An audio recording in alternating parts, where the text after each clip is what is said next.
The January 6th committee, Mika, is also following the money. Yeah, committee members highlighted how Trump continued to raise millions from supporters by pushing false election fraud claims. The panel pointed out how the Trump campaign told supporters their donations would go to helping fight legal challenges related to the 2020 election. Supporters were urged to donate to Trump's election defense fund, but the committee said it found no such committee or fund existed.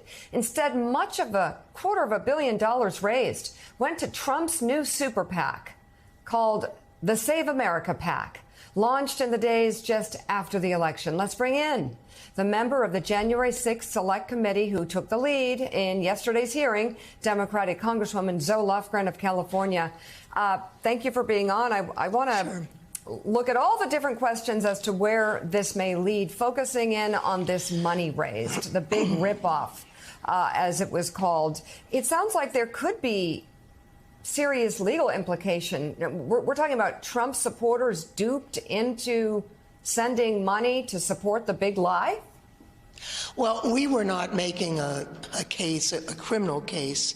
We were simply saying that he misled his donors, and they were primarily people of modest means. I think the average donation was under $20, and he fed them lies and is using the money for something other than what he said, including a big donation to the January 6th rally and the like. Now, that's not right.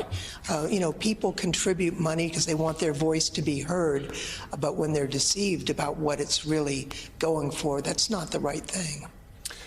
Congresswoman, good morning. So President Trump knows the lie is a lie. He knows he lost the election, and yet he perpetuates the lie, sends his supporters to the Capitol. Many of them are either in prison now or on trial while he plays golf at Mar-a-Lago, and then takes their money while he's at it, $250 million worth. So if there was no election defense fund, where exactly was all that money going? Because I think those people have a right to know. Well, we don't know the complete answer to that because the reporting is periodic. But, for example, there was $1 million to a group that Mark Meadows set up. There was a $1 million donation that hired Trump White House people who were out without a job. There was a $6 million donation, I believe, or maybe it was $5, to the January 6th event. You know, it was not to defend the lawsuits. The lawsuits had all been lost. I just want to go back to a previous point on the criminal referral. The committee hasn't even discussed this. You know, people say, well, there's a disagreement. We haven't had a discussion as a committee about this. As I'm sure Joe and I were sworn into Congress the first time on the same day. There is no such thing, you know, in law as a criminal referral. But we could send, you know, information to the DOJ. We could send them our opinion, and we may do that. But we're certainly not going to have that discussion until all the hearings are done and we see the evidence that has been compiled. There's no big fight going on in the committee. Well, you may not make a referral, but certainly you've seen more evidence than anybody in the country. Do you believe crimes were committed around January 6th? Well, I'll say this. Judge Carter in California, looking at the Eastman evidentiary case, said that it was more likely than not that fraud and crime had been committed. So that's a serious conclusion made by a federal district court judge. Congresswoman, it's Garrett Haake. I want to ask you a follow-up question about Bill Barr. You guys only talked to him on June 2nd. He only sat for 2.5 hours, late arriving evidence and not a lot of it, but you have used a ton of it in the presentation so far. How pivotal of a witness is he for this committee, especially going forward? Well, I thought his comments were important. We did interview him for about 2.5 hours. Liz Cheney and I participated in the entire interview. You know, like a lot of people, he didn't particularly want to come in person. And we really felt, looking back over the interview, that we'd had all our questions asked and answered so that we would just use that interview. We do think his testimony about telling the president president that his beliefs about fraud were incorrect and had been investigated and had been proven to be untrue was very important. And it wasn't just Bill Barr. I thought Donahue's testimony, where he just went through one thing after another and testified that the president accepted the evidence and then would move on to another crazy thing. But the important thing is that even after being told, and really it was proven, that these crazy theories were not correct, the president would go out the next day and make the same allegations over again. So I think we can see the plot unfolding here. He was intentionally lying to his supporters and whipping them up to so-called stop the steal, when in fact the real steal was then President Trump trying to cling to power despite having lost the election. And still lying. I mean, doing it last night with one conspiracy theory after another. That has been so fascinating. A fascinating part of it that, Willie and I and around the table, we've talked for some time about people that we've known that cling to these conspiracy theories. You disprove one, they immediately, it's whack-a-mole, they go to another and say, well, what about this one? And then you disprove that. And here we have the president of the United States doing that same exact thing. So for me, there's a really compelling part of the testimony. I'm curious, we have reporters come on, we have media analysts come on, we have a lot of people coming on asking them what the most compelling part of these two extraordinary days of testimony have been. I want to ask you, for you, what so far has been the most compelling part of this narrative?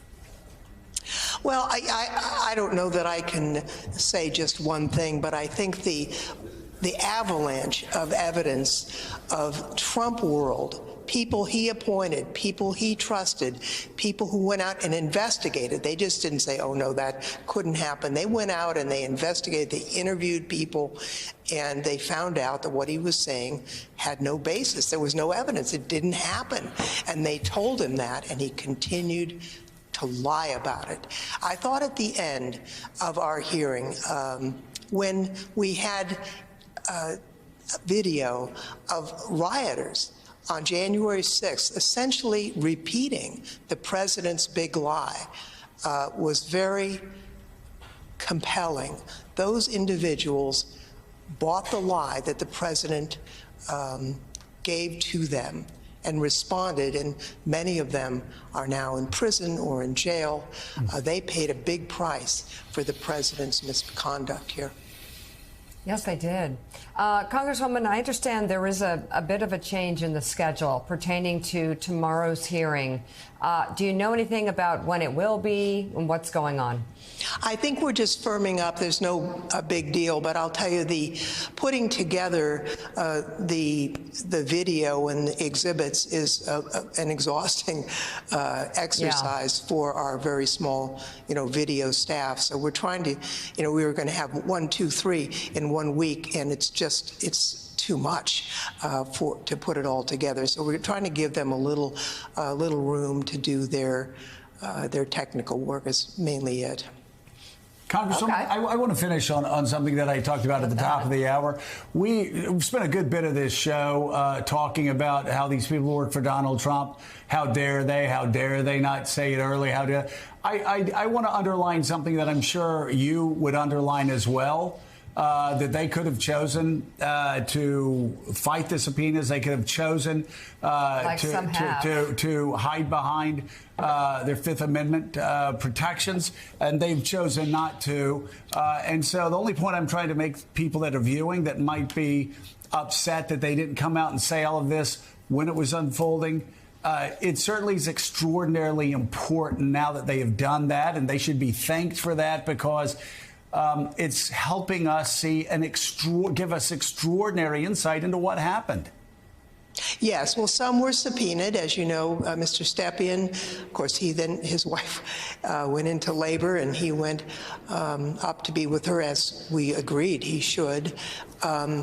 Some came in voluntarily. It was a mix. But, there's really very few individuals who simply refuse to come in and talk to us.